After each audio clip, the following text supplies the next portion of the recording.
Welcome back to the channel, and in today's video we're going to see whether the biannual, every 48 months aircon service recommended by the dealers is actually needed, or maybe whether it's a scam. We're going to do the test today on my Mercedes GLE. Currently got the engine running, the aircon on. Before we've done the service, we've got a thermometer in to see what the temperature drops down to. We'll then do the service and see whether we can get a lower temperature. So let's get into the video and see whether it's actually a scam or not. So most dealers will tell you to service your aircon every 2 years. The argument is that you lose about 10 to 15% of your refrigerant every year, just through normal seepage. It's just physics, it's not a fault. By year 2, you're running 20-30% undercharged and your compressor is working that bit harder. Your cabin's taking longer to cool and your fuel economy is taking a hit. That's the theory. Today we're going to find out if it actually plays out in real life. So today, it's quite a hot day. We've got an ambient temperature outside of around 25 degrees. In my workshop it's actually a little bit lower, about 20 degrees, because it's currently in the shade and it's early morning. So what we're going to do now is we've had this running for around 15 minutes. We've let the temperature drop right down as far as the aircon can take it. So let's show you what we're actually reading on the vent.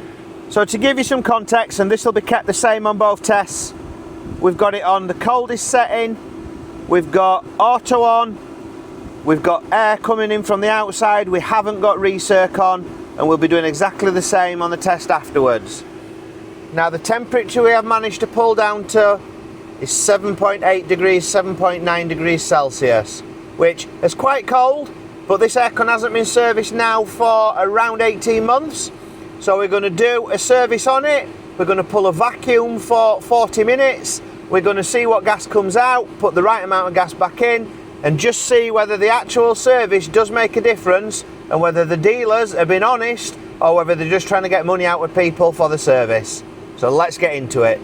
So the very first job is to connect your blue low side and your red high pressure side. So those are now connected up and it's time to move over to the machine. So on my Mercedes GLE, we can refer to the label under the bonnet. Not all cars have them, but this one does. It's R134A gas and it holds 1,050 grams, plus or minus 10 grams. So we'll put 1,060 in there to be sure. And we also have little stickers that we stick on there telling all our customers when the next service is due. We're obviously in May 2026, so the next one will be due in this on May 2028.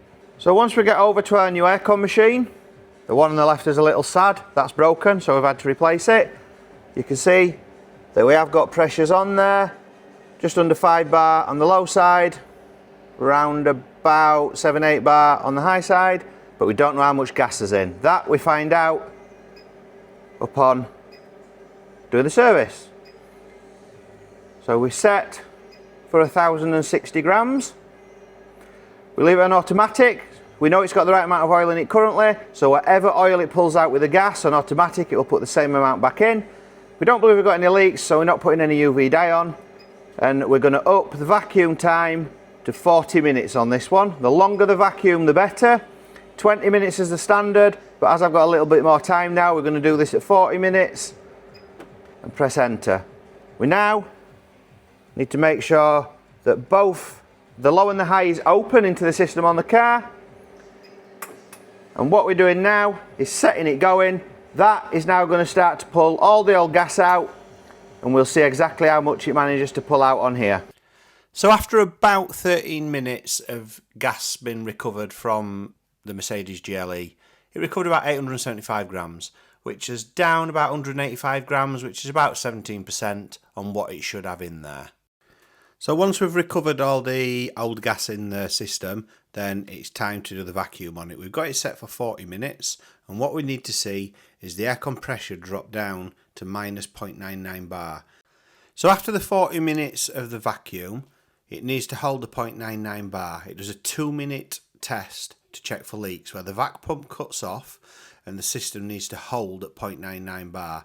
The machine does allow a slight drop. You can go to about 0.97 bar before the machine will then stop the process altogether, tell you on screen that your system has got leaks, and then you have to go through a nitrogen filling the system procedure to find the leaks with a squirty bottle and some bubbly water.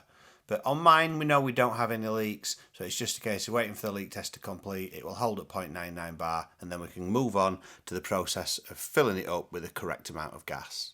Just before the machine starts to fill the vehicle back up with the correct amount of gas, which is 1060 grams in this case, any oil it's removed, it puts the same amount in just to keep the oil level exactly as it was before. You can set it to put different amounts in, but we've obviously got it set to put in the same as what it removes. We're now on to the point of putting the gas in, and you can see it's charging the gas. You can see the grams going up, and it will stop when it hits 1060. And like magic, with a little bit of editing, we're just about there with 1056 grams in, and there we are, it's complete.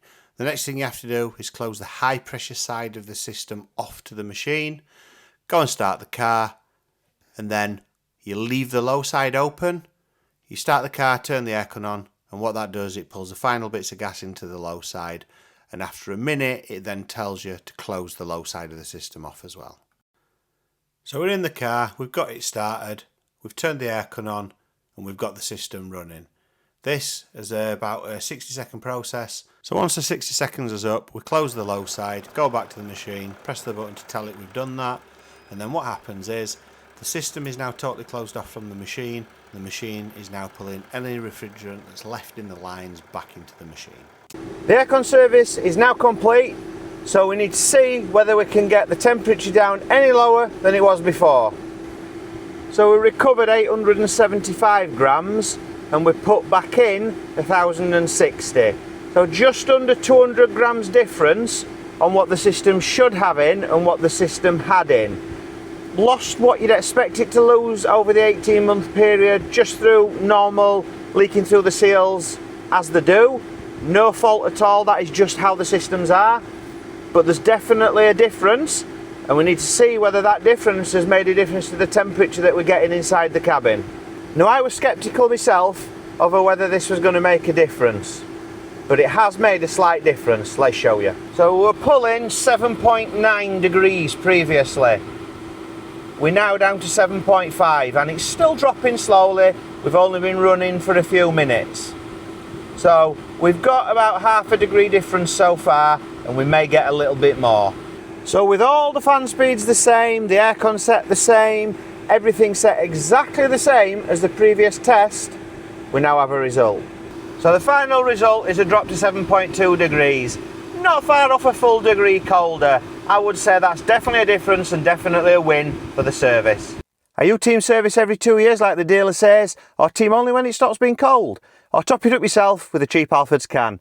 My pick, I'm team service every 2 years, but that's only because I've got the kit. If I were paying £60 to £100 at a garage, I'd probably wait until I notice a difference. Drop your answer in the comments. This one always starts an argument, and again, I want to see which side wins. There's plenty of people that will go for the Alford's can because it's cheap, but that doesn't really do the job.